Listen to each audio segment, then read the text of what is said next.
Hi guys! Once again, welcome na naman po sa ating YouTube channel. So ito na naman po ang inyong Shine na Siya vlog na mag-share sa inyo ng kaalaman at idea sa mga bagay-bagay lalo na sa pang-araw-araw. Especially sharing my experience, ika nga, as a content creator, it is my honor and duty and responsibility to share my experience lalo na doon sa mga gustong matuto or discover na kaalaman. So, itong i-share ko sa inyo ay base po talaga sa mga na-experience ko sa pang-araw-araw na buhay.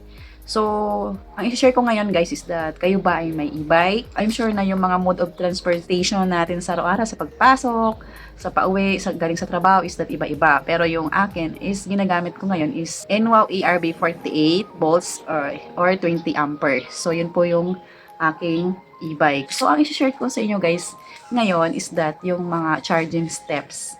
Kasi marami po talaga merong hindi masyado nakakaalam paano yung mga tamang way or steps sa pag-charge ng ating mga e-bike or e-bike batteries. So, para tumagal yung ating mga e-bike batteries, so kailangan nating sundin yung mga process or mga steps para mas tumagal or mas magagamit natin or mapakinabangan natin ang ating battery. Guys, huwag lang tayo sakay ng sakay sa ating mga e-bike. Kailangan din po natin itong ipa-maintenance. Lalo na kung kayo ay bimotor, kailangan nyo po ng maintenance talaga. So, paglinis, pang-change oil. So, ito ang pinaka-importante guys, yung charging steps talaga. Kasi usually kapag tinatamad na po yung mga may-ari ng e-bike, is that hindi na nila binibigyang pansin yung mga tamang way or steps sa pag-charge para long lasting ang ating mga e-bike, di ba? So, ang i-share ko sa inyo guys ngayon is that yung mga tamang way kung paano tayo mag-charge ng ating e-bike, ha? Meron akong e-bike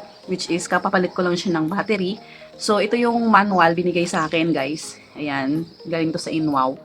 So, ito yung dito tayo magbe-base ng ating mga steps or tamang process sa pag-charge ng ating mga battery. So, ito yung mga 4 steps or 4 processing sa pag-charge or paano mag-charge ng tama sa ating e-bike. So, number 1, kailangan kapag 70% pa ang iyong capacity ng iyong battery sa iyong e-bike, hindi nyo po dapat ito i-charge. Yun po yung ating steps sa pag-charge. So, kailangan po talaga na kapag kung 70% pa yung nakalagay sa inyong e-bike is that hindi nyo po dapat ito i-charge. So, kailangan din po, wag bumaba sa 30% bago nyo po i-charge. So, ibig sabihin guys, kailangan moderate lang. Hindi siya mataas bago nyo i-charge or hindi rin po siya masyadong mababa bago nyo i-charge. So, kailan po dapat i-charge ang inyong mga battery kung hindi pwede sa 70% at hindi rin bababa sa 30%. So, kailangan i-monitor nyo guys. So, kapag 50% na po yung capacity na yung e-bike, pwede nyo na po siyang i-charge. So, sabihin, nasa middle. So, ayun po yung ating steps talaga. So, mahigpit po talaga. Kung talagang gusto nyo tumagal ang inyong mga batteries, kailangan po talaga i-monitor nyo po sila. So, hindi po siya tataas sa 70% bago i-charge. And hindi po dapat bababa sa 30% bago nyo po siya i-charge.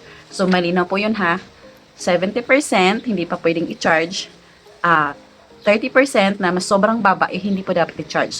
Paano nyo ba dapat i-charge ang inyong battery? Kailangan po talaga guys, bago nyo po i-charge ang inyong mga battery, kailangan po malamig na po ang kanyang engine. So, hindi pwedeng i-charge nyo po kaagad ang inyong mga battery kapag galing kayo sa paggagamit. Or halimbawa, kararating nyo lang galing sa supermarket, papahingahin nyo po muna ng 30 minutes to 1 hour bago kayo mag-charge ng inyong mga battery sa inyong e-bike. So, kasi possible po kasi guys na ito po yung reason kung bakit nagto-troubleshoot or nagkakaroon ng problema yung mga batteries. Pagka tapos nyo na pong na-charge ang inyong mga battery, nag-full charge na po siya ng 100%, so ang gagawin nyo po is, kailangan din po, i-cool down nyo po muna. So, palamigin nyo po muna around 30 minutes bago nyo po gamitin ang inyong mga e-bike.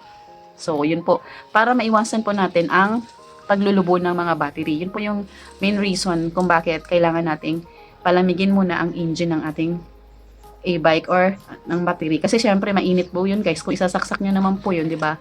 May possibilities na magkaroon ng troubleshoot po yung kanilang battery natin. So, ingatan po natin yun ha. Ito po talaga yung pinakamahalagang steps kung gusto nyo pong magtagal ang inyong mga e-bike. So, kailangan nyo pong sundin ang bawat guidelines.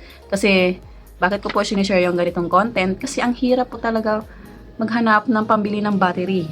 Can you imagine na out of budget ka, pero no choice ka, Kasi nga, yung mode of transportation mo is yung e-bike mo lang. So, instead na may panggagastusan ka na ibang bagay, so, may ibibigay mo doon sa battery mo kasi kailangan mo talaga eh. So, no choice ka. Para magkaroon ka ng self-discipline at para tumagal yung iyong battery, kailangan sa'yo mismo nagkaroon ka ng disiplina kung paano mo ang tamang procedure sa pag-charge ng iyong mga e-bike batteries. Kahit anong batteries po yan guys ha sa e-bike, basta importante meron kang disiplina sa pag-charge or sa paggamit.